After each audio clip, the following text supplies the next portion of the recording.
Qorintiyim, Aleph, chapter 7. And concerning the matters you wrote to me, is it good for a man not to touch a woman? But because of whoring, let each one have his own wife, and let each woman have her own husband. Let the husband render to his wife what is her due, and likewise also the wife to her husband.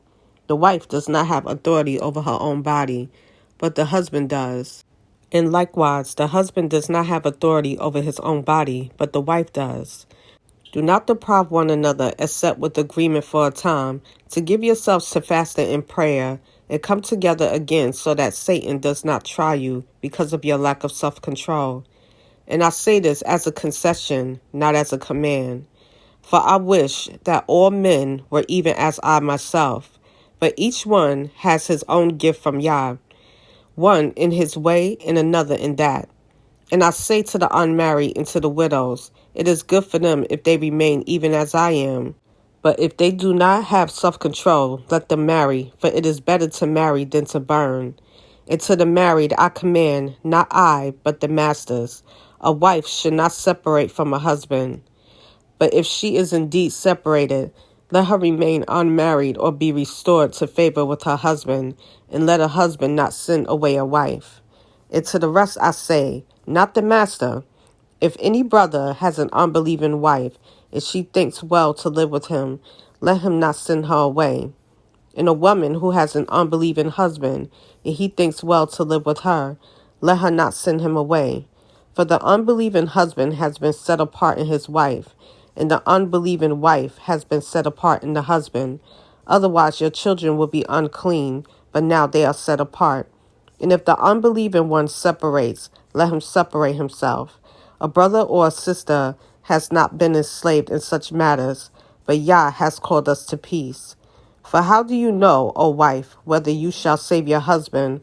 Or how do you know, O husband, whether you shall save your wife? Only as Yah has distributed to each one, as the master has called each one, so let him walk. And so I order in all the assemblies. Was anyone called while circumcised? Let him not become uncircumcised. Was anyone called while uncircumcised? Let him not be circumcised. The circumcision is naught, and the uncircumcision is naught, but the guarding of the commands of Yah does matter. Let each one remain in the same calling in which he was called. Were you called while a slave? It matters not to you, but if you are able to become free, rather use it. For he who is called in the master while a slave is the master's freedman. Likewise, he who is called while free is a slave of Messiah.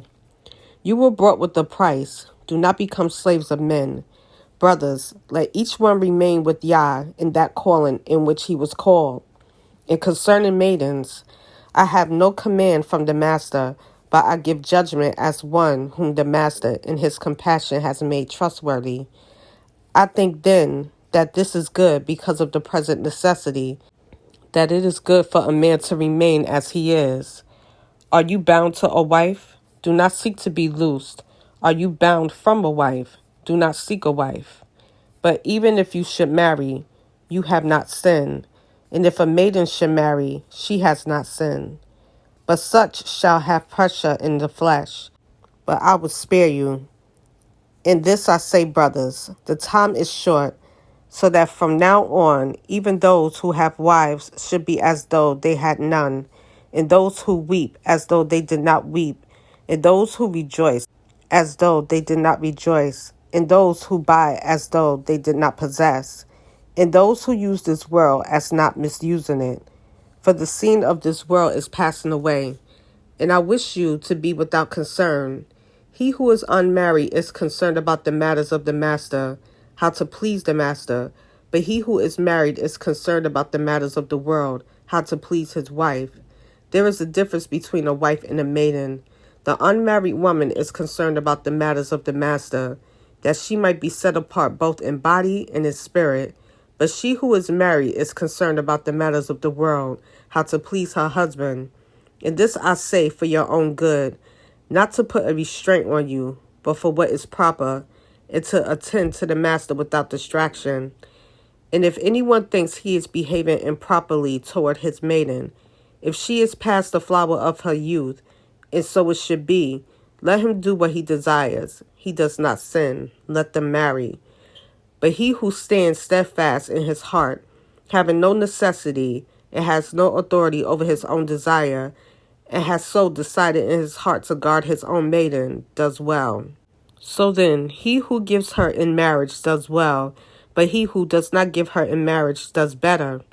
A wife is bound by Torah as long as her husband lives, and if her husband dies, she is free to be married to whom she desires, only in the master. But she is better off if she remains as she is, according to my opinion, and I think I also have the spirit of Yah.